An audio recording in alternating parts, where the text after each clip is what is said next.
Instruction, golf news, equipment, travel, interviews, course profiles, and more.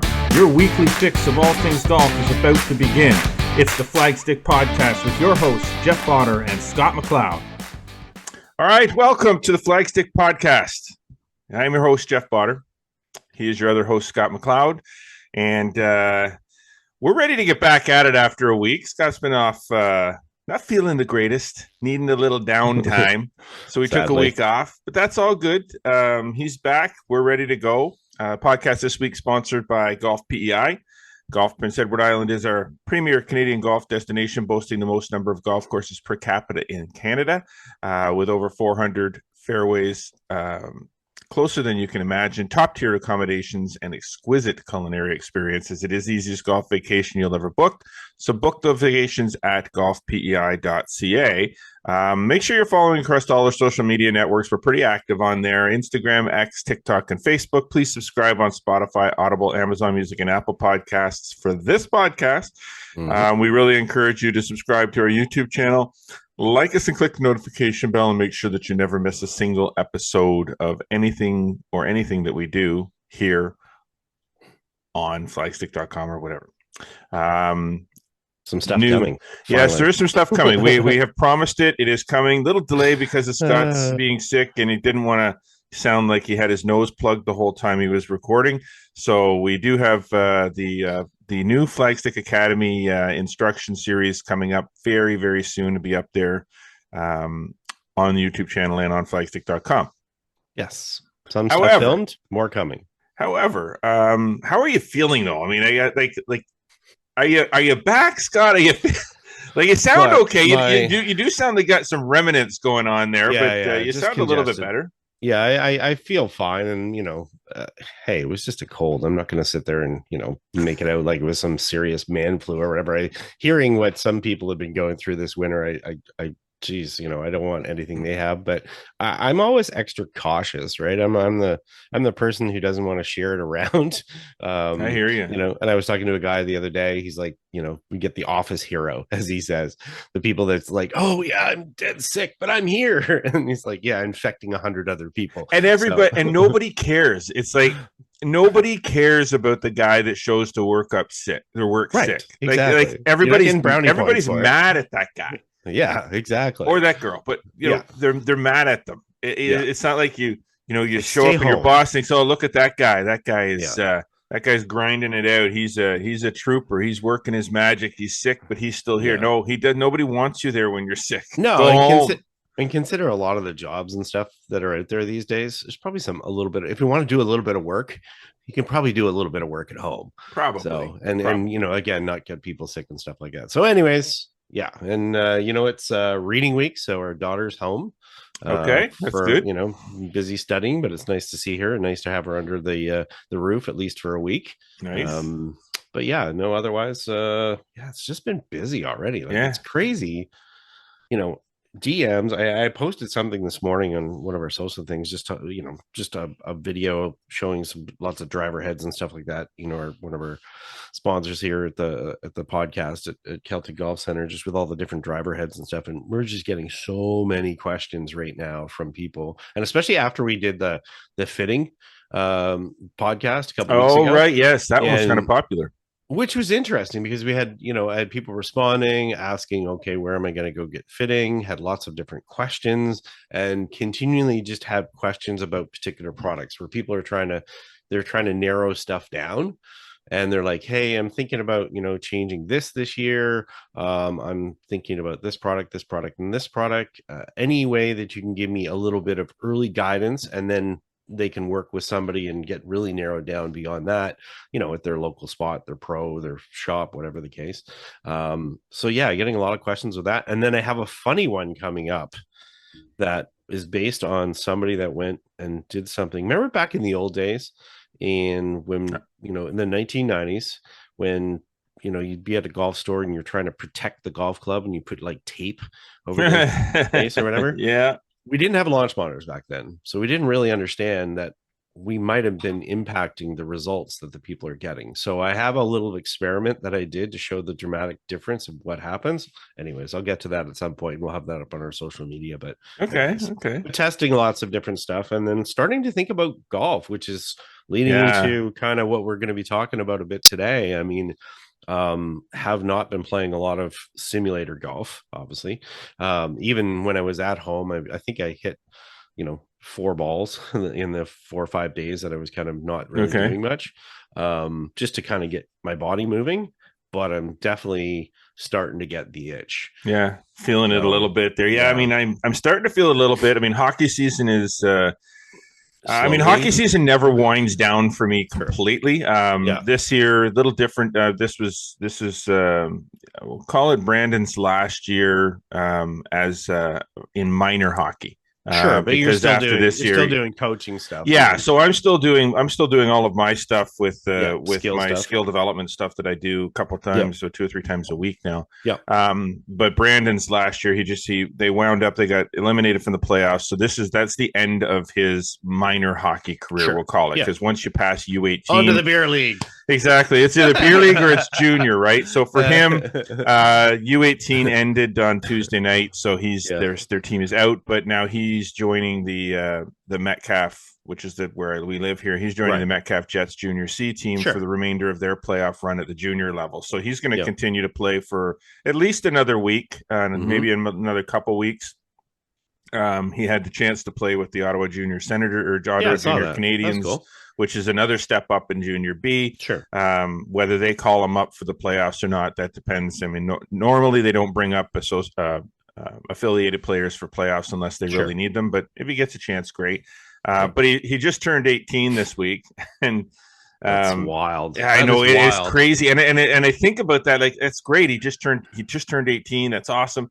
But then I think about the other one too, and Nolan, and he turns 20 in April, and I'm like, he turns 20, and not only that, he turns 20, and he's going to be graduating from Algonquin, coming up too. Like, he's only got 1 semester left after he finishes up his last semester of co-op. He works at D&D, and he's going to be finishing up his co-op. He's got 1 term left this year, and then he graduates from college, and then it's like workforce time. Like, it's like, oh my god, and unless he does the 3rd year, but sure, whatever. So, but I mean, those things happen fast, man. They really do. So they do. So we don't do a lot of really big things with the kids. The kids birthday wise, we kind of like, because they got their own sort of things that they do. They like to chill or whatever they call it now.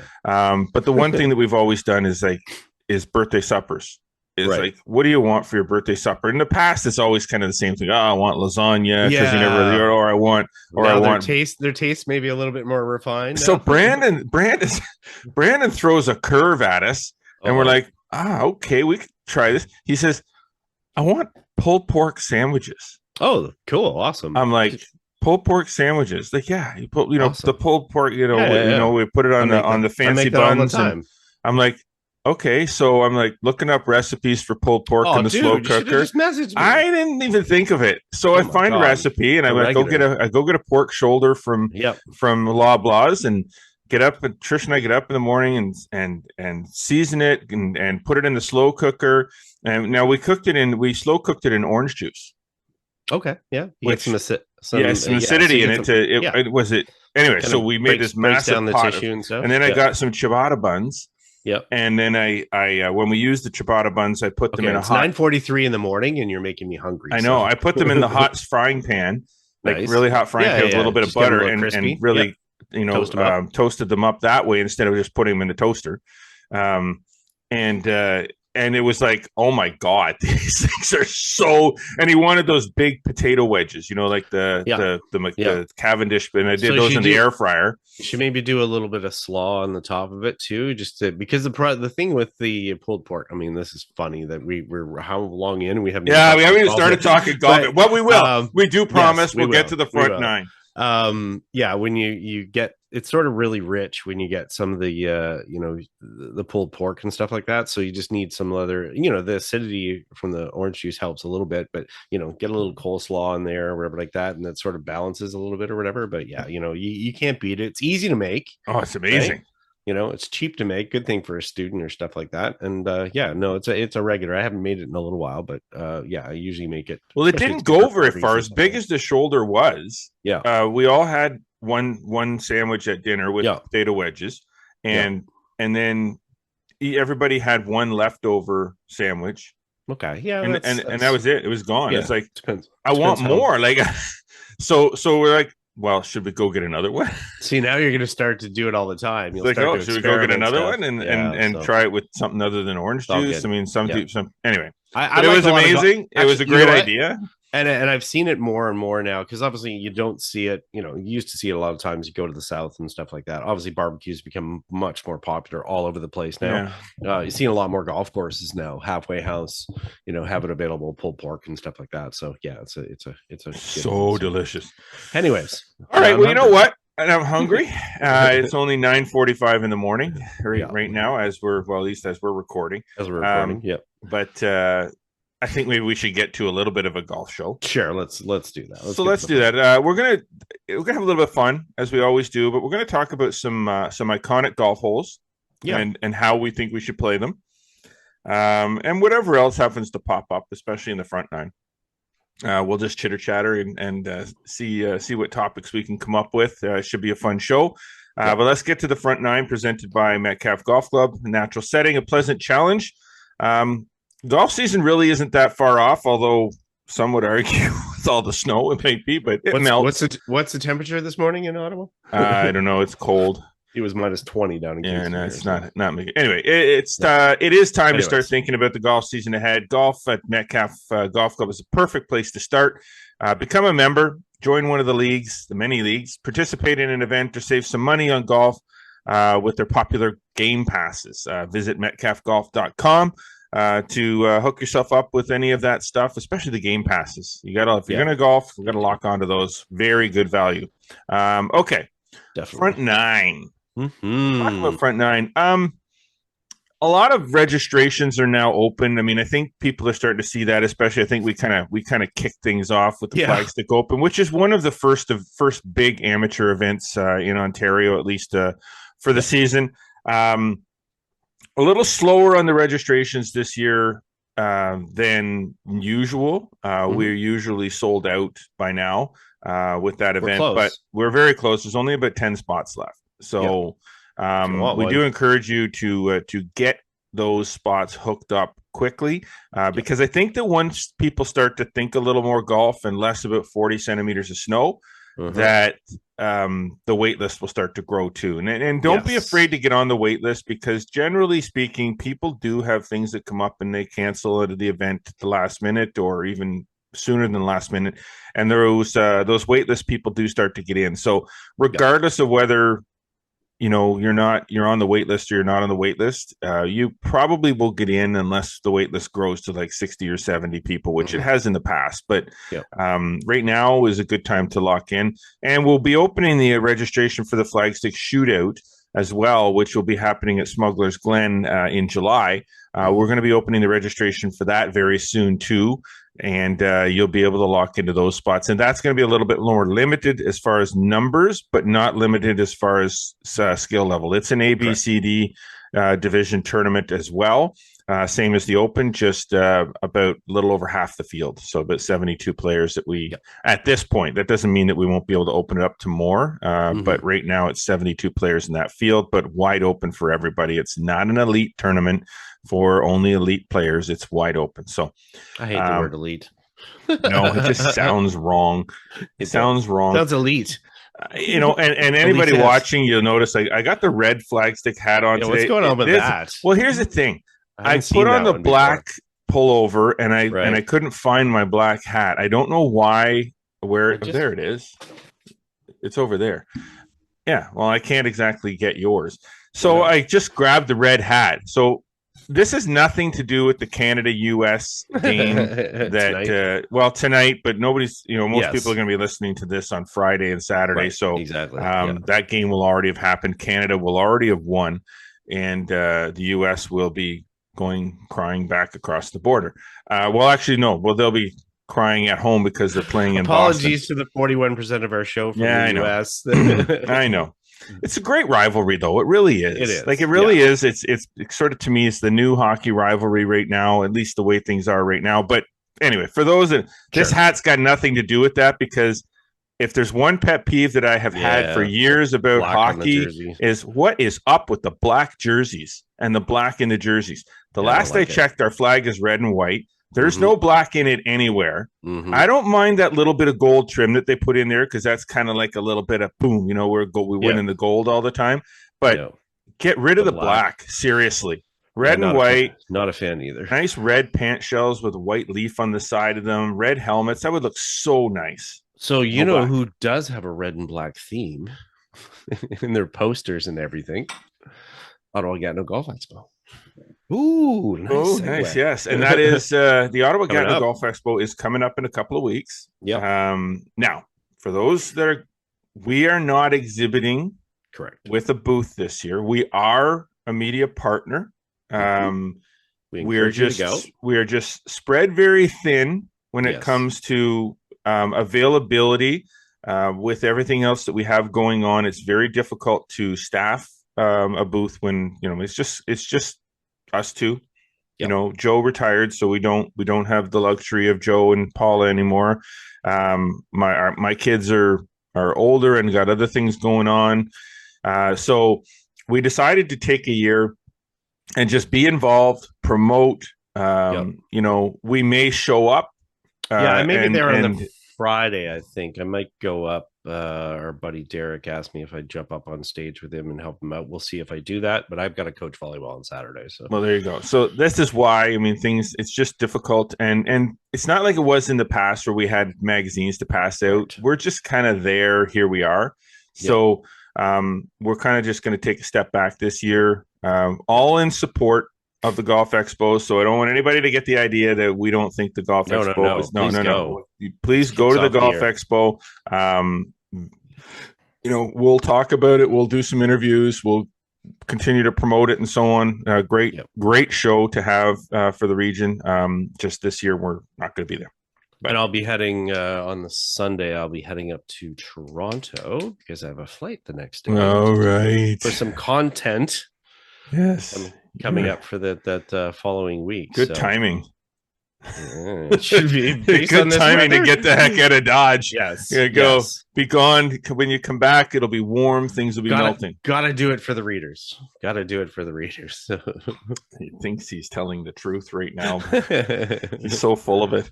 I will play 3 rounds of golf, but anyways, we'll leave it at that. I'll still be here serving the people in the frozen tundra that we still are.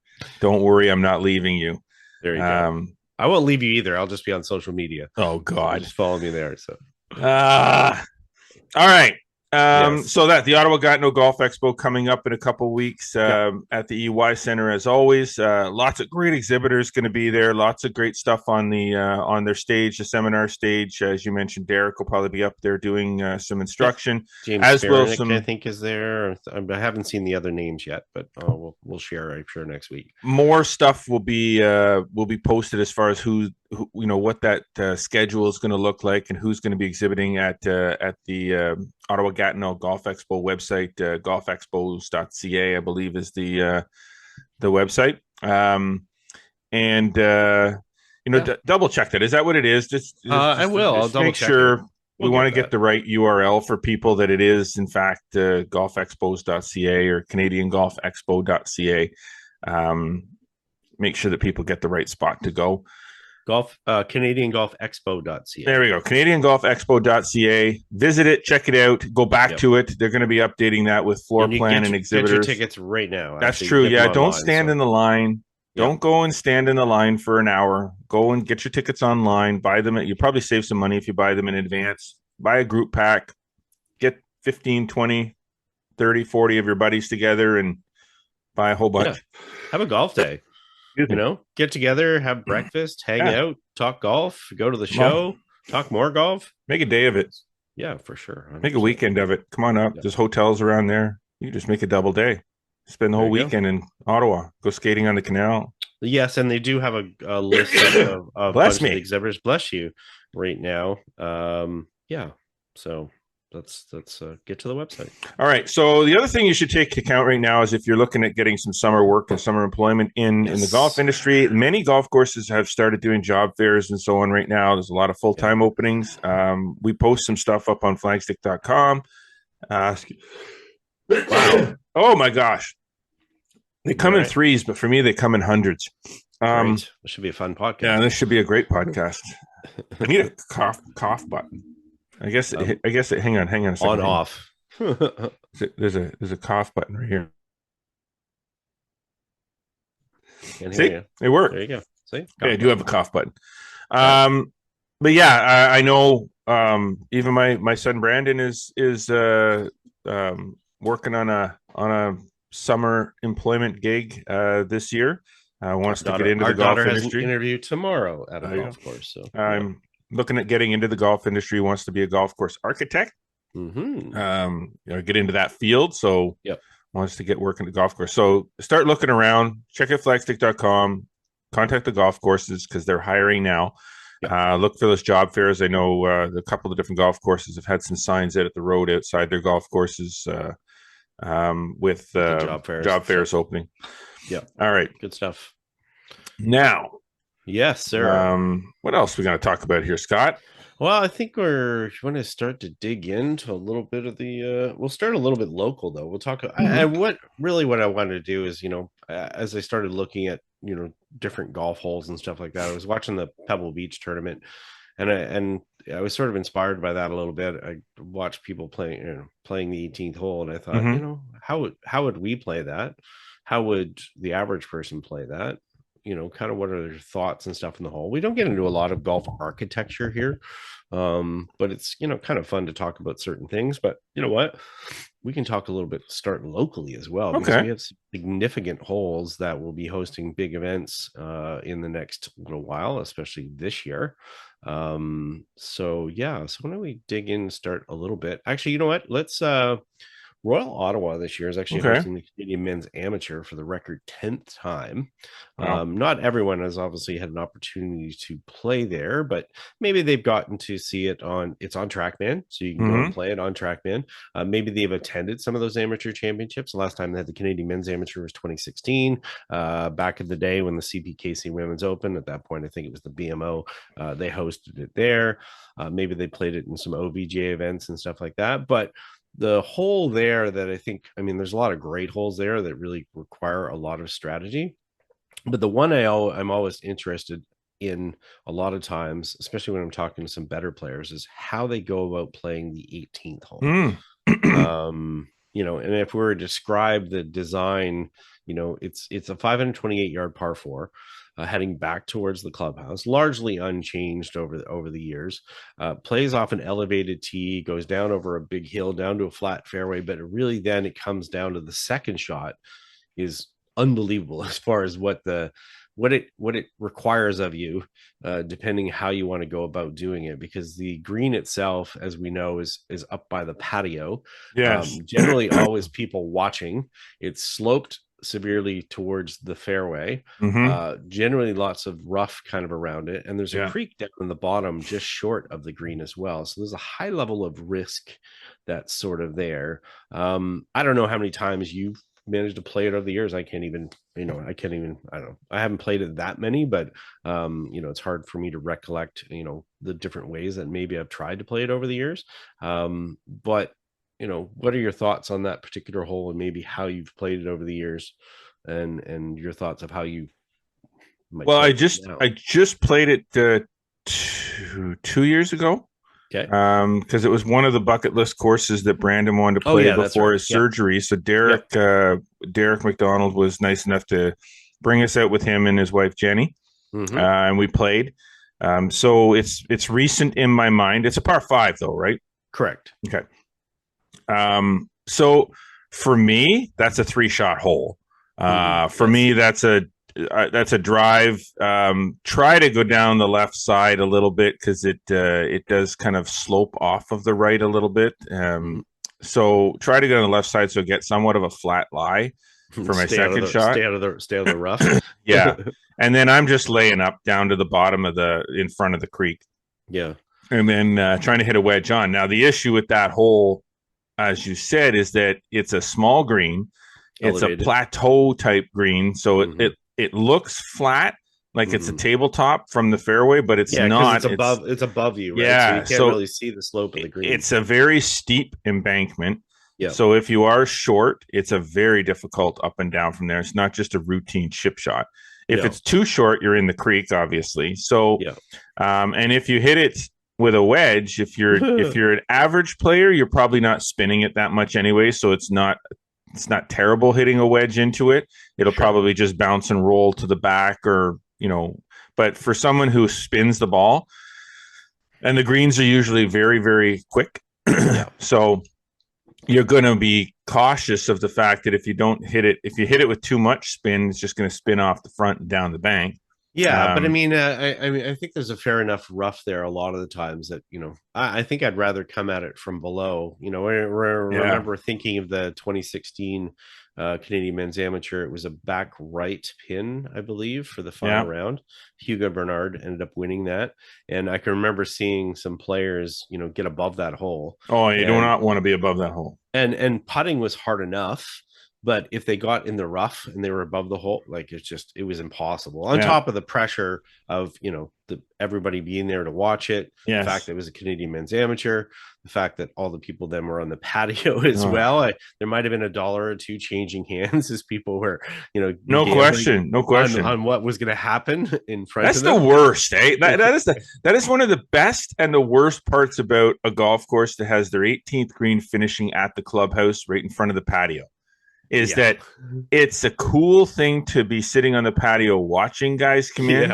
It's a terrible thing for the guys, for the people in the fairway hitting their shots in, having to deal with, I need to chip this up and down around the 18th green at Pinehurst number 2 while people are watching, or, you're at Royal Ottawa hitting that shot in, or you're at Outaouais hitting this shot into 18 there, or you're at Equinel hitting, or Camelot hitting, and it's a great setup, but not for the people playing. No, that's the worst for the people playing. Is I'd rather finish out in a golf course somewhere where nobody's watching except the other people in my group. Especially when you've got a design that's puts a lot of pressure on your game in particular ways. So I mean, I think that's part of the brilliance of this hole, right? And the number of times that you'd see players go for it. And that's a great part about it being a par 5, is that I think a lot of people assume that because it's a par 5, you should have the opportunity to go for it in 2. The issue is that, not a lot of golf courses maybe put enough penalty there if players just get there with a 3-wood in their hand and wail away. This definitely does. And I mean, if they pull it off, they've done something spectacular, and they drive it down there far enough now that maybe they've got something a little bit more lofted coming in. Maybe they've got a 7-wood or a hybrid or something like that for the long players, or maybe somebody that's playing off at a more forward tee. But the risk is and I remember seeing some wild shots there over the years in some OVGA events and stuff like that, where players flared it way to the right, they end up way over on the first hole, or they just end up in disasters where maybe they just need a par, and next thing you know, they're making 8 or 9. They're chopping their way up there or whatever. But I think that's the great part about the hole, is that it might goad you into that a little bit of going for it. It provides that drama at the end, and you have a choice of whether, do I want to play it safe, or do I want to be a little bit risky here and try to gain one back? And so that's always been my feeling on par 5s, and a lot of the par 5s I play are that way. I think par 5s should be risk reward. They should be. You should be able to reach them. You should have the opportunity to reach them in 2 if you hit the shots that you need to hit in order to get yourself into the position. You shouldn't be able to reach them in 2 if you screw up. So in other words, if you're playing a par 5 and you hit a 250-yard drive, Hmm. and you're like a good player. Like let's Yeah. take that into Yeah. account. It's like it steps Long back. player. It's all Yeah. relative to the level of Sure. player. If you hit a 250-yard drive on a par five, that that shouldn't set you up for a 150-yard shot into the Right. green Yeah. with nothing protecting the green. Like Yeah. some of the and we'll talk about That's some a of these par notable. four. Yeah, that's a par four. Like so a par five should be like if I hit a really good drive, maybe I have an iron in because I hit it 310. Yeah. But It maybe I should make don't. you Maybe, think. It yeah, should you make you should have to think. think, okay, is this really worth it? Do I need Yeah. this birdie that badly? Can I afford the bogey? Can I Hmm. take the risk on the double that could come into play because of the water there? Do I want to be in that bunker if I miss? Like, there's a lot of factors that should come into play. It shouldn't just be automatic Right. where you hit the drive and then you get up and hit your second shot and bomb it onto the green because you know that up and down is easy. Yeah. It That's not shouldn't a be that way. No par five that's should be not built that way. no, that's not a good par five as far as No. from a design perspective for sure. So there, okay, that's a perfect example of a good par five around here. Now Yeah. there's, I think we've got time here. I think, yeah, we got the time. Let's talk about one more locally. Sure. You mentioned Camelot. Yes. Particularly, which ones are you talking about? You talking about 16? So you've got a couple different ones here. I mean, I've got they've got their par fives and stuff, and the issues that they have here. I always think of their first hole and how it sets things off, but I think 16 it's the last par five on the golf course, and I think it's different. We're talking about par fives where you can blast it off the tee. This is totally opposite of that. Yes. Yeah. And I'm already thinking about here because this is hosting the Flagstick.com PGA of Ottawa Tour, the Spring Open this year. Mm-hmm. So it will be Stableford, but I'm already thinking about that hole because I'm like, how do I go about playing that or whatever? Mm-hmm. And it's only 488 yards, and anybody that's played it knows that 488, that's short. But then they also realize that this thing narrows dramatically off the tee, and it's Big time. downhill off the tee. So Yep. you're going to hit it further than you are, or than you normally are, because it's a downhill. But the landing area just gets more and more narrower, and the risk that all of a sudden you're standing on the tee and having to reload Mm-hmm. is you want to get it down there because you're thinking, oh, it's a short par five, I want to take advantage of it. Now we'll still say the second shot obviously has its own challenges, but Mm-hmm. that tee shot is going to make a big difference of what's going to happen. I think we played this one time with hockey gloves on. Do you remember that? Yeah, I It's like remember an it. Yeah. NGCOA thing or whatever like this. You had to have hockey gloves as you hit your drive, which was impossible. But what has been your strategy on that over the years? But you know what? I honestly don't ever. For me, I mean, I don't hit it long enough. So I mean, my strategy on that one is I hit it. I hit driver down there. Okay. I've always been very accurate with my driver off the tee, so I don't wander too far left and right. So I'm pretty confident that I can. But I mean, then for a second shot, Yeah. I'm probably laying up. Depending on just to how I'm describe playing. to describe it for people. So basically, from that landing area, whatever you choose off the tee, and I'm normally in iron or whatever, so I maybe have a slightly longer approach going in. It rises up, Mm-hmm. and it goes back up pretty much the same level that it came down, so probably 50 feet or so. Mm-hmm. Apologies if I'm not exact on that one, but the green is sort of tilted off to the right, and it's got a good bit of slope in it as well. So you can either play it up there as a layup up to the left side, or you can fade it off to the right to try to get it onto the green, but it can Mm-hmm. run off that green. Very The easily. green's got some slope and stuff in it. If it ends up short of that green on the right side, that presents its own challenges and stuff as well. So the layup to the left obviously lets you shoot along the green because it's sort of a wide green Mm-hmm. and doesn't have a lot of depth to it. So going up the left allows you to go across the green. So if you get a pin way on the right side, that's definitely a no-no probably for me, because if I'm over there, there's not a lot of advantage of all of a sudden just hitting it up and being on the green, but being on the left side of the green, because you end up with this monster putt.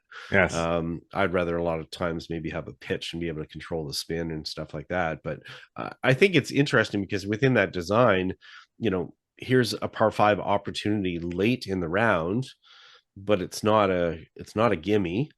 If people go and they haven't played it before and they look at the scorecard, they're probably thinking, oh, 488. This is going to be Well, that's what something happens, simple. right? You start looking Right. at the number and not looking at the Right. hole. Exactly. You know, and so that is definitely at Camelot one of the par fives that sort of really sticks out in your mind. I will say this before we take a break. Sure. Is at Camelot. Number one, I always like number one. I gotta say though, I mean, I was never a huge fan of the change that was made from the original design to the because the original design was one big waste bunker down the right hand side of that hole, right? So it was a big waste bunker down the right hand side of the hole. Now it's multiple bunkers. So aesthetically, I think maybe the multiple bunkers looks kind of cool, but I preferred that big waste bunker down. It just as an opening hole, I felt like it was because it's an opening hole, it's a par five, it's a reachable par five. You've got to go having all that waste area down the right hand side really sort of forced people to, if they didn't want to hit it out of the sand, they had to play it out more to the left to stay away from it as much as possible. With having multiple bunkers, then there's multiple misses that you can have that are still fine. Anyway, we got to get out. We will be right back to talk more about this. You are listening to the Flagstick Podcast with Jeff Botter and Scott McLeod. Stay there. Hey, loser buys the first round. You're on. On Prince Edward Island, we believe in playing your game your way. From the first tee box to the 19th hole and beyond. With over 400 fairways waiting for you, there's always another reason to golf Prince Edward Island. All right, welcome back to the Flagstick Podcast with Jeff Botter and Scott McLeod. We want to continue on the conversation about notable holes, how we would play them, whether they be in this region or beyond this region. So let's get ourselves back into this conversation here on the back nine. And the back nine is presented by our good friends at Celtic Golf Center, now with two awesome locations, Kempville and a brand new location open in Kingston, both featuring multiple state-of-the-art TrackMan sims. Your golf season never has to end. Enjoy a round of golf with friends, join one of the many leagues, get fit for some new equipment, or take a lesson. Celtic Golf Centers have got you covered because it really is all about the golf. Visit CelticGolfCenter.com to learn more, book tee times, or to sign up for leagues and lessons. So, getting into the back nine, let's just continue on from a local perspective, just because there's so many. I mean, we could. I mean, we've played probably every golf course in this region multiple times. I don't think that there's a golf course that I think I actually did this sort of. We talked about it, I think. Yeah, I don't think that there's a golf course that we haven't played. Now, some of them have been a long time ago, but I'm pretty sure there's golf. And there's lots of golf holes that are notable, memorable. Yeah, for sure. And we do highlight a bunch on occasion. On flagstick.com, we do a notable holes series that's up there where we kind of break down a few different ones every now and then. And, they're notable not because they're world famous, but just because, they have some significance within the golf course or during and of course we mentioned Oodaway and the 18th green at Oodaway, which is another very challenging hole. Eagle Creek obviously is a notable par five there that on the 18th with the island. That a lot of people, it's funny with Eagle Creek, I just talk about this for a second, with Eagle Creek in the 18th, so many people get to that 18th hole and their automatic is hit to the peninsula. Yeah, so let's just, why don't you describe the hole? So Eagle Creek is sort of we'll call it a crescent shape, crescent shaped par five that runs I don't want to call it a dog leg because it's not really a dog leg. It's kind of call it a crescent shape, but it moves from right to left. Correct. There is a bunker out to the right, and there is a peninsula that sticks into the lake. And that peninsula is sort of, and then from the peninsula, you'll see the green further like straight across. So if you were looking at a straight line, you'd see the peninsula, and then you'd see the green, and the green has sort of the fairway has a bunker that guards the left side of the fairway from the peninsula all the way to the green. Yeah. Very intimidating looking hole. Now, the peninsula is anywhere from 180 yards off the tee to 230 yards, I think. Depending how far. Yeah, so depending what tees you play. Well, let's just assume. So the reason I bring this hole up, because you automatically sometimes look at a hole and its yardage and the way the hole is set up and so on and so forth to say, okay, well, if I want to reach the green in 2, I got to hit it to the peninsula. Right. When in reality, it's just depending on what tees you're playing from and what kind of golfer you are, sometimes the peninsula is not the right choice because it creates the longer shot into the green and the more difficult one. So, for instance, if you're playing the back tees at Eagle Creek or even the next tees up, sure, and you're a decent player that hits the ball a fair distance, you can probably hit it out to the right of the peninsula, past the peninsula into the fairway, leaving yourself a hybrid or a mid iron into that green for an approach shot on a par 5 that carries over less water. Yes, but your brain sees that hole and the challenge of reaching the peninsula. Because I remember playing it, thinking, I got to reach that. I got to get to the peninsula. I got to get. And you're bombing shots. They're trying to. Now the downside is, you can hit it through the peninsula. Oh yeah. If you get onto like the white tees or even the blue tees and you're a decent player that hits it, let's say you can hit it 250. You can hit it right through. Or you can hit it through the fairway onto the downslope and the rough on the other side, which leaves an almost impossible shot to that green in 2. Now, case in point, I watched the OVGA Cup last year. Yep. And I'm just laughing because I'm thinking in my mind the various situations. Oh my God.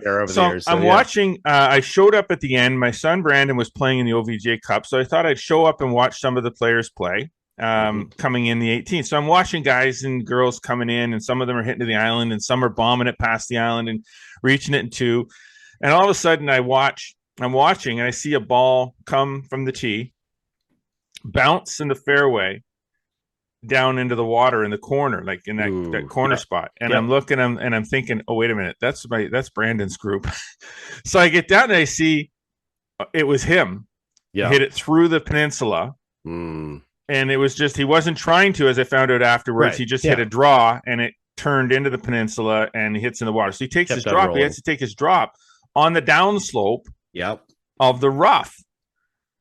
Now, I'm thinking, now he chose to do that, and he had his reasons for choosing. He could have went back onto the fairway. Yeah, but for whatever reason, it was wet or something. He didn't like what he was. So then he has a 180-yard shot from there. I know what he did, and I know what he shouldn't have done. so he drops. No, but this is the thing. He drops, and that could have been absolute disaster. Sure. But he hits it, like just hits an absolute pure 6-iron from that spot. Yeah. Over the water, bounces on the back of the green, rolls into the fringe. And then he gets up and down. He gets up and down for bogey and makes the cut. Sure. For the final round. So it worked out well, but what I'm saying is all that to say, great shot, Brandon, but all that to say, that hole is one of those holes that it's kind of like that risk reward, and then it plays with your mind a little bit because it makes you think, I need to hit it there. But you don't need to hit it there. Yeah, and it's a different story off the very back tee because it's 573 back there, so it's like 260 to the island. So, but again, you've got to get something to stop on that island because, as you said, I think that island is actually firmed up over the years. That's my perception as far as playing it, because you ended up with more and more ones that you realize that, man, I need to get it to the front part of it if I'm going to hold it. But then, as you said, we began to realize over the years that if you're up forward in the tees, just blast it down the right and go across, because I have seen this other situation, which is, it's like when a player goes and takes on all that risk, they hit it onto the island, they maybe hit it through and they get on that downslope or whatever. Then I've seen people that have had to lay up from that have because had you to got go no to shot. the right because they've no shot. They get a big downhill lie. It's a carry across water all the way to the green with a bulkhead, the bunker. They can't stop the ball because they know it's going to come in so low. So next thing you know, they're like taking a wedge and throwing it over to the right, which seems defeatist all of a sudden because they took all that risk off the tee, to hit it onto the island. And now they're having to lay up, and they could have just played off to the right and played it down. And I would hazard that if you took a player there and it gave them, it depends on the level of the player, but if you gave them, 10 rounds and said, why don't you just play safely down to the right and play it along the shape of the hole, they'd make birdie more times out to the right than they would to the peninsula. Well, even if they didn't make more birdies, I'd say their scoring average would be better. I agree. They might avoid bogeys, which people should understand that scoring is not about making more birdies. No, it is about avoiding bogeys in most cases. I play that hole out to the right 99.9% of the time. Now, when I initially started playing that golf course back in the day when we used to drive up from Kingston,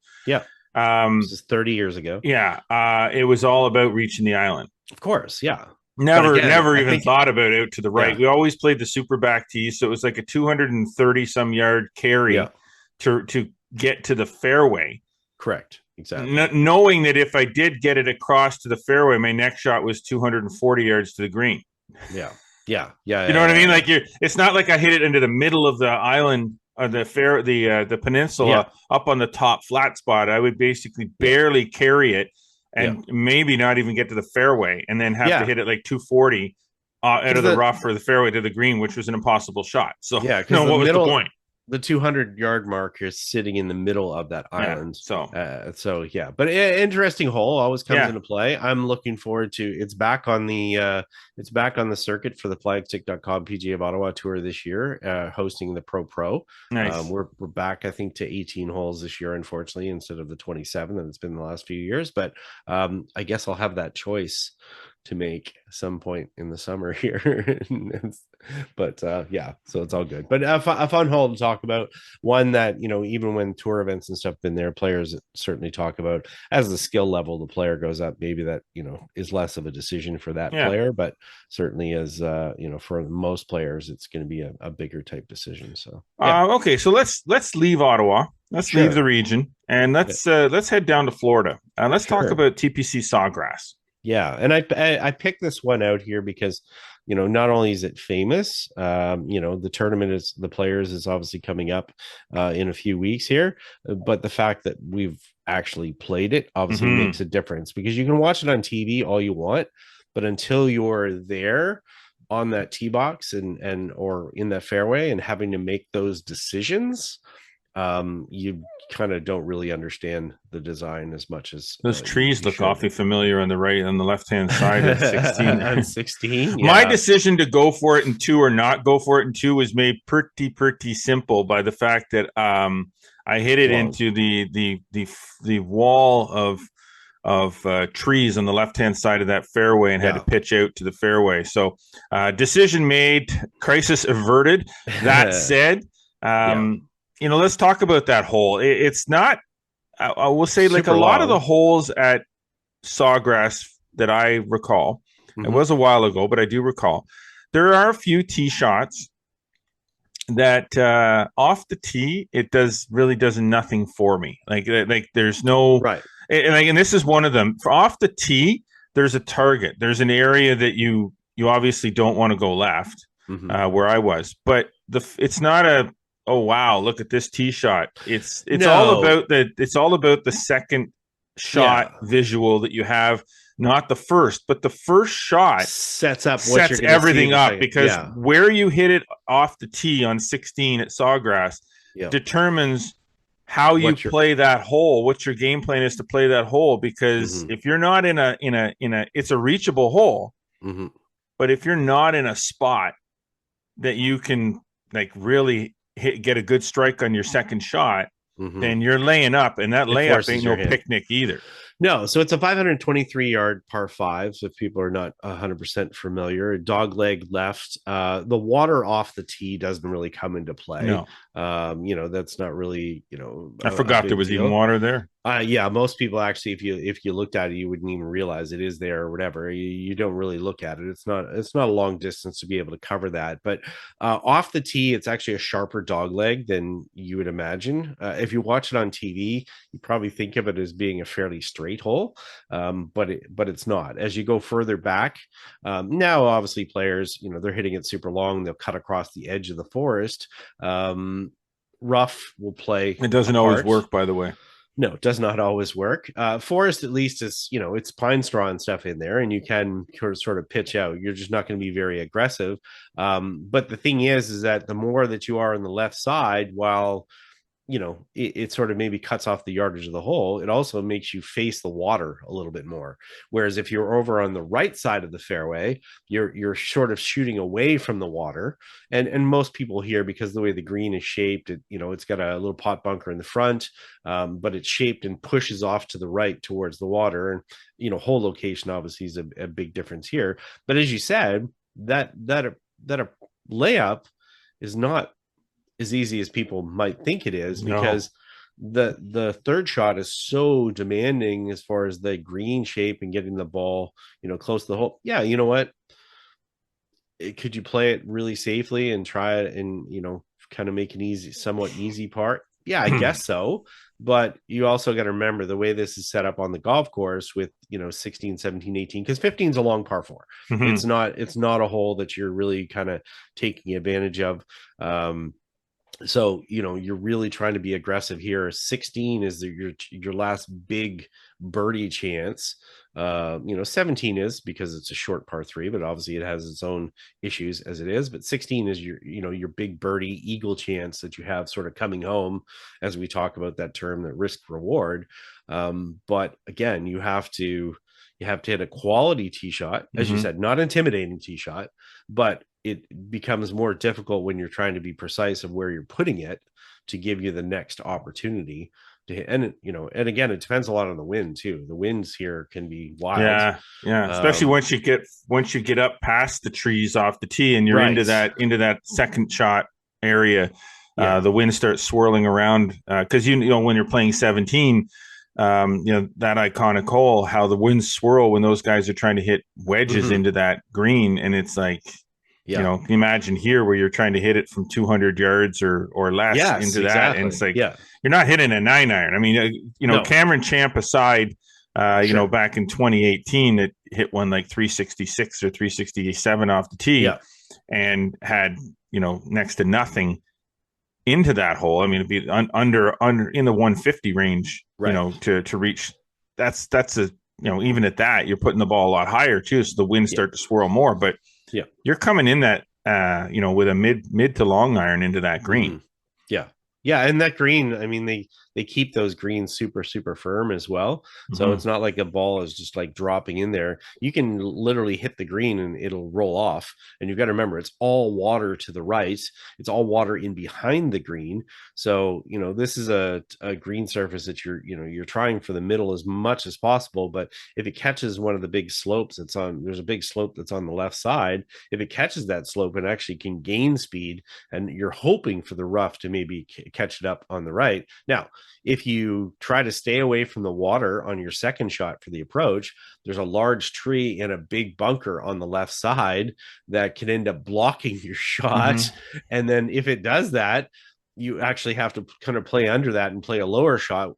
Even though it's a short pitch, 90 yards or something like that, you have to play this low shot that a green that's sloping away from you. So, again, that's why it sort of teases you to be to the right a little bit more for that second shot, but that, brings the water into play. So that's part of the temptation that, that Pete Dye set up on that. And I would say that's the one cool part of this golf course is it sets up temptations. And Pete Dye is evil. Yeah, it definitely sets up some different shots, and it really requires you to do some certain things. But I think one of the funniest parts about it is it just teases you and goads you into going for shots that maybe you shouldn't. Yeah, I agree. Pete Dye, I recall Pete Dye tends to put things places that have nothing to do with anything, just to play with your freaking mind. Yeah. You'll put a bunker out in the middle of a field. Yeah. That is like 200 yards away from the fairway. Yeah. Not even reachable by anybody anytime. Like you couldn't slice it or hook it that far, but there's a bunker there, and it just, you get on the tee and you're looking going, what the heck is that? Like, can I get what is it? Like, yeah, we could probably do a whole show just on Pete Dye. Maybe we should. You know what? I think we should. Topic for Pete Dye, the Pete Dye show, the architect, and look at some of the golf courses that he's done, and in particular some of the architecture, because we've played some golf courses and some golf holes and some courses that Pete Dye has designed that just, some of this stuff just doesn't make any sense, and he's just playing mind games with you. And I think back to the Cardinal. I think that one. Yeah. Remember playing that one, or that was one of his first designs or whatever. I mean, there's a number of them, so we can get into it for a bit. Yes. Other holes that stand out for you at TPC. I mean, there's obviously a lot. TPC number 9 obviously comes to mind. I mean, there's more. Obviously, 18 is kind of a simple hole that is intimidating, in that you've got kind of like Pebble Beach a little bit, except that you're running a little bit more. With Pebble Beach, I think you're running a little more across the water as opposed to, so you have more width for your landing. Yeah, Sawgrass, you're lined up more with the water directly to your left. So you don't have the angle that you can take to cut off water. You don't really cut off much water off the tee unless you're taking it purposely out over the water, which some people obviously have to do. Mm-hmm. So that one's kind of, I mean, obviously 17. I mean, 9 does kind of, it's kind of an intriguing sort of hole. It's got a lot of zigzags too. It's difficult green. Yeah, it's kind of a wonky hole. Your second shot a lot of times is completely guarded by that left side, and there's a whole lot of mess on the right hand side of that. It's a tiny green too, which is actually one of the cool things for par fives. Not enough par fives. I think a lot of them have big greens. Yeah, too big. The green should be receptive to short irons. Yeah, because that's how it's a 3-shot hole, right? And it should be less receptive to woods and long irons. And I think this one kind of personifies what that design is supposed to be about, because really, if you're coming at it with a wood, you should have no chance of holding that green unless you hit it to the moon. Nowadays, though, with the hybrids, you can do. I mean, Scotty Scheffler's got a 7 hybrid in his bag. He can hit this thing to friggin' Mars and stop it on a dime from 250. So that kind of changes things a little bit with the equipment they're using as well. But this is one of those holes it's a reachable par 5, but it's really more designed to be hit. You're hitting with you're laying up, or you're hitting a wedge in. I think it's intriguing from a design perspective, because the water off the tee, it's sort of the end of the fairway, which is down there, 300 and some odd yards, but it runs diagonally. So the thing is that if you want a good look at the green, you've got to play to the right. If you go further to the left where you have more room, it takes you away and starts to block more of the green. So it's a good design that way. So, you can take it shorter and go to the right, but you'll have a longer approach in, but you'll have a lot clearer approach in. And we even see that on tour where players are just trying to get it further down. So they go down that left side, but next thing you know, they're sort of blocked out visually, which affects players when they can't see kind of their targets. A lot of players, if they look up and all of a sudden there's a lot of trees or bunkers or stuff in the way, that can affect them from a confidence standpoint. Whereas if you can just look sort of down the gut of the fairway and the green, and you see sort of a natural pathway that goes all the way there, then you might feel that it's an easier approach this way. So it forces some things on not only the drive, but the approach, decision making around the green. And even sometimes if you're hitting a third shot into that, it narrows narrows a lot going into the green, especially like 60, 80 yards out.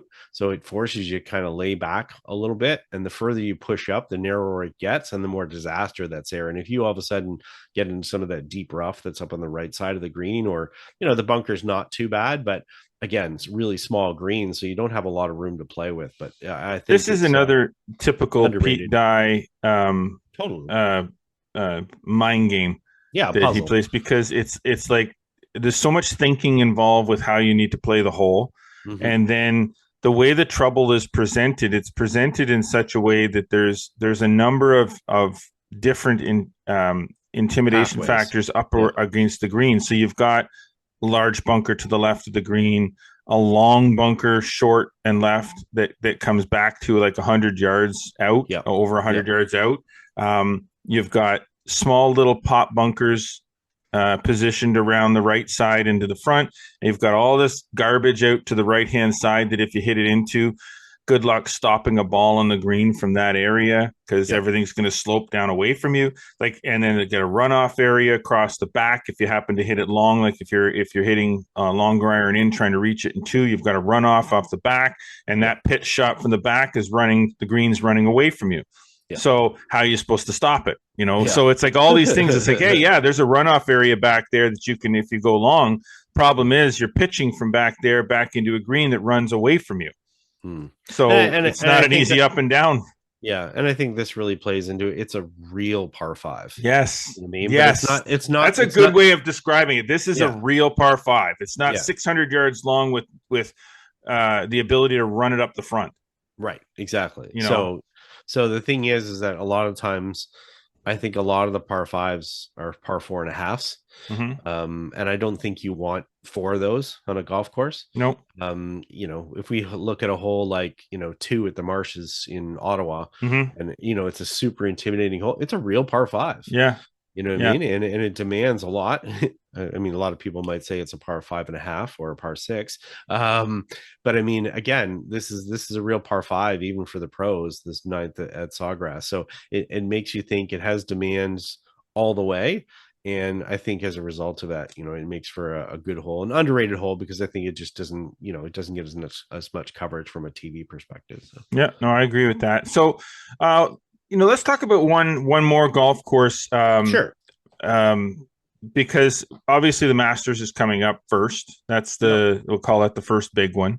Yep, after the Players, of course. Yes, the first big major, we'll say, after the Players. So Augusta has a number of holes that, we watch it on TV. People watch it on TV for years. And there's, on TV doesn't give it justice. Obviously, you've been there. I haven't. So we'll leave it at that. But on TV doesn't do it justice with respect to how difficult some of these holes are. You just look at the hole and say, okay, well, that's a 400-yard par 4, or that's and you think, oh, that's a pretty easy hole. I could probably make par on that. So let's kind of put that to the test a little bit. Let's kind of think about that. Of all the holes at Augusta National, which hole do you think it's most likely that the high handicapper golfer would have the best chance to make par? Wow.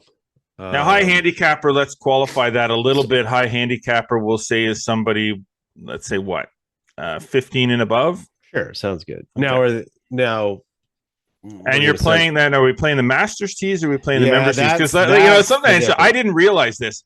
There's like a massive difference. 1,100 yards now. Yeah, between the member tees and the Master tees. Massive difference. But let's say, for the sake of argument, they're playing the Master tees. Okay. They're playing Augusta National from the Master tees. Wow. I get it. I mean, a lot of it has to do with the greens more than anything, because the thing is, if you even take, like, the shortest par 4 is number 3, but it is one of the smallest and most evil green surfaces that is there. It's not even the easiest hole on the golf course either.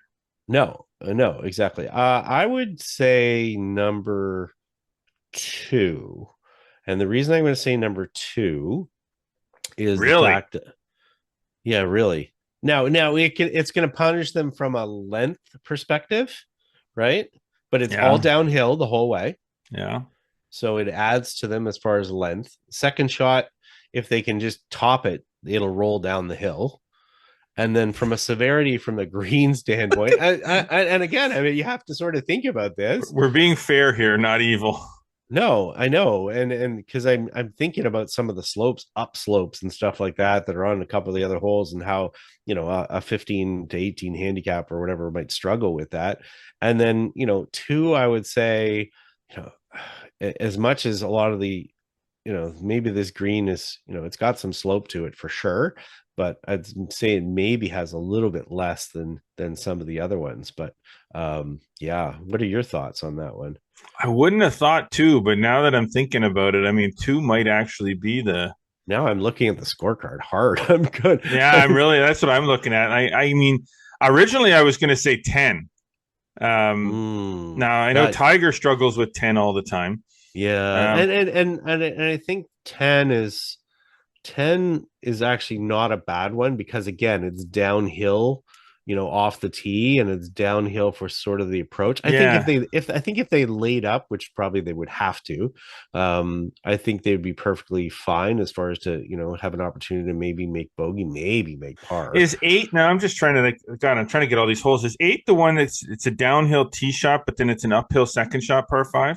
No, around the corner. Eight goes straight up the hill. Okay, so that's not the one I'm thinking of. And I'm trying to think of one where there's a massive fair amount of fairway out to the right-hand side. The green slopes from back to front.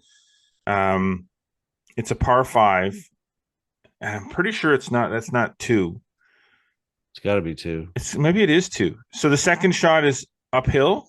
No, it's downhill the whole way. All right, I'm confusing myself here. I think I have to look at a picture of number 2, because maybe I'm thinking it's just nothing on the back 9 other than 10. I would say there is nothing on the back 9 that a high handicapper would par. I think you'd be bogeys and double bogeys the whole way, because everything's got you're not gonna like 12 11 is gonna be impossible. 12 impossible. 13 14 maybe. Yeah, it's just the green there, and you're playing uphill, so it does play 15 no way, 16 definitely not, 17 15 people don't realize how scary that shot is, even if you have a wedge in your hand, because the thing is that you've got everything on the front as far as the water, but you also know that if you get it beyond the ridge on the back of the green, it's just going to disappear back over that way. Well, we're talking about high handicappers here, so that's why I say when you're talking high handicappers, as soon as you bring water into play, then then par becomes a problem when you have forced carries. I'd be curious for the 15 index or handicap players that are in our audience. I'd be interested to hear from them what hole they think they could do it on for sure. That would be interesting. I mean, I think, again, we know there's a big difference between member tees and back tees. I think the Masters tee is just super, super complicated. And I think if they were playing the member tees, I think seven goes downhill off the tee and then goes up for the approach. The green's pretty severe, but I think they would be fine off the member tees because it's only 330. But the Masters tees 450. 450. It's a different animal. I think you're talking for most cases driver 3-wood. Oh, at least a lot of these holes, like number 1 driver 3-wood number. The average male is carrying their driver 250. I think yards. 2. Although how is 2 the number 1 handicap rated hole for the because it's long, it's length. It's not because of difficulty. You got to remember length plays into it. Length is the biggest factor in the handicap rating for holes, right? So that's why if you look, it's usually all the par 5s that are the 1, 2, 3, 4. Fairways are massive at Augusta, so it's not like you have to worry about hitting even with the rough. 2, I'm starting to think you're right. 2 might, because it's a par 5. It's the only one I can think of. Because it's a par 5. It's not. It's long, but it's downhill. Downhill. It's a big fairway. There's nothing in front of the green. Everything is there's a bunker to the side. Bunker way to the right. I mean, if they aim for the middle, they might. I would say it's the best when they have a chance to get on regulation. Nothing's going to guarantee. I mean, from a speed standpoint, these greens are insane. So, it's going to be very difficult. What's 8 like? 8's got the green is because it goes up to the left. The problem with 8 is it just climbs uphill. So, I mean, from even at the 480 from the members tees, that would still play like 550. Yeah. Just because it goes so severely uphill. So, so here's the thing, Scott. Why don't we post this scorecard. Sure. And with sort of this section of up on flagstick.com. Yeah. And let's see what and then let's put the poll up for the viewer poll, the audience poll on the website to ask which hole, and then give them maybe 3 or 4 choices. I'll say tell us your index and tell us what hole do you think you'd have the easiest time to make par on. Yeah, and let's see what people say. Okay, so look for a post. We'll do that on the flagstick.com on the main site. Exactly. Yes. But we'll also have a poll there on the front page as well. So we'll point to the poll or whatever, and then absolutely. That's a great idea. Okay. Why not? That's an interesting little conversation. It's funny when you look at the scorecards. It's one thing. We talked about Sawgrass. We picked a couple holes. Yeah. When you look at the scorecard for a golf course like Augusta National, and you start to think, okay, well, how would a high handicap? Like when you talk about low handicappers are going to par some of these holes, pretty easily. Yeah. I mean, it's they're also going to bogey a bunch of them, but they're going to make some pars and they're going to make some birdies. But when you take into the account the high handicapper, how would they legitimately play some of these holes? A green like 12 is like the flattest green, but it's also so small, and there's so many other intimidation factors and wind and whatever. So the ball's got to be airborne. Yeah, that's the other side. That's why I say whenever you bring water and forced carries into play with high handicappers, the ball's got to be airborne. So the risk factor, and that green, it's a difficult green. So, is that someone calling you now to I don't think so. To let you know they're going to par 11. Unreal. Nobody ever calls the office. I never worry about that. Now they're calling my cell phone. I don't know. It's crazy. All good. So I'll stick with 2 on that one. So I mean, how would you play 2? Well, hopefully in the air. I don't know that 2. I mean, I don't hit it long, and I hit it pretty straight most of the time. So I'm going to think I'm probably going to have a pretty good run at birdie or par on that hole, provided I get a couple of decent shots. Yeah. I don't know. The difficulty is off the back tee. I don't know how. Because it's downhill, I'm not worried about the length. Because I mean, I'm probably in that sort of 250 to 270 on a good day. Yeah, I just don't know if that's enough from to be able to sort of get around, because it dog legs a little bit. Yeah, and you've also got to have that. The lie for the second shot is going to play a factor in how close you can get it to the green for the second shot, even if it's downhill, because you could end up with a downhill lie. Yeah, which changes. Makes it more difficult if I want to take a fairway wood off a downhill lie. You're not going to get it airborne. So you're going to be running it really low and hoping that it runs a lot, and maybe it doesn't run as much as you want. It could make but I mean, I think I'd play it as a 3-shot hole and just take my chances with my wedge. Yeah, I don't know. I just maybe don't really care if I have a chance to play Augusta. I really don't care how I play the hole, or whether I shoot 100. Yeah, I know the holes that are probably the hardest ones too. I mean, holes like 5 are just, that's probably one of the tightest tee shots. And it's uphill and big bunker on the left, and the green is sort of insane. And I mean, that would be an exercise in futility, I think. I worry more about the front 9 than the back 9, to be honest with you. Yeah, I know the back 9 gets sneaky. All the attention, but I find the back 9 is it's not that, don't think that it's shorter, because it's not, because they got all the par 5s that add to the length. But I think in reality, because there's 3 par 5s, no, it's 2. Because of the length of the par 5s compared to the front side, because of the length, because the par 3s, and the length of those compared to the front side, I think the back 9's is shorter, but there's a lot more trouble to get into on the backside with all the water and the creeks and things than there is on the front. But I find the front, when I watch it on TV, I find that it almost seems more difficult to me. I don't think there's as many opportunities, short of holes like, 3, obviously 2, 8, the other par 5, but you've got to be a, big hitter to kind of take advantage of it. But yeah, it's an interesting exercise to look at it. Absolutely. Sure. Yeah, it's kind of cool. Good topic. There we go. All right. Well, let's leave it there.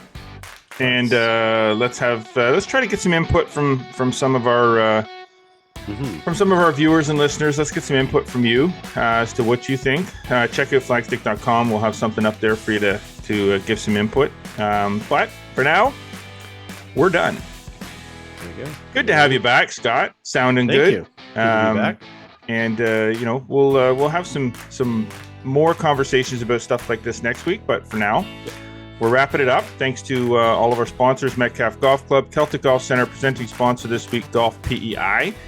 Golf Prince Edward Island is a premier Canadian golf destination, boasting the most number of golf courses per capita in the country, with over 400 fairways closer than you can imagine, top-tier accommodations, exquisite culinary experiences. It is the easiest golf vacation you will ever book.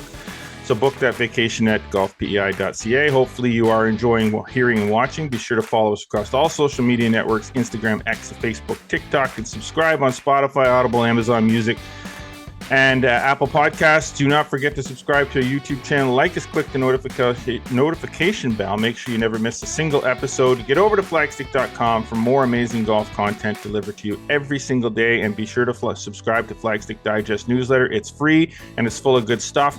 It comes to you 3 times a week.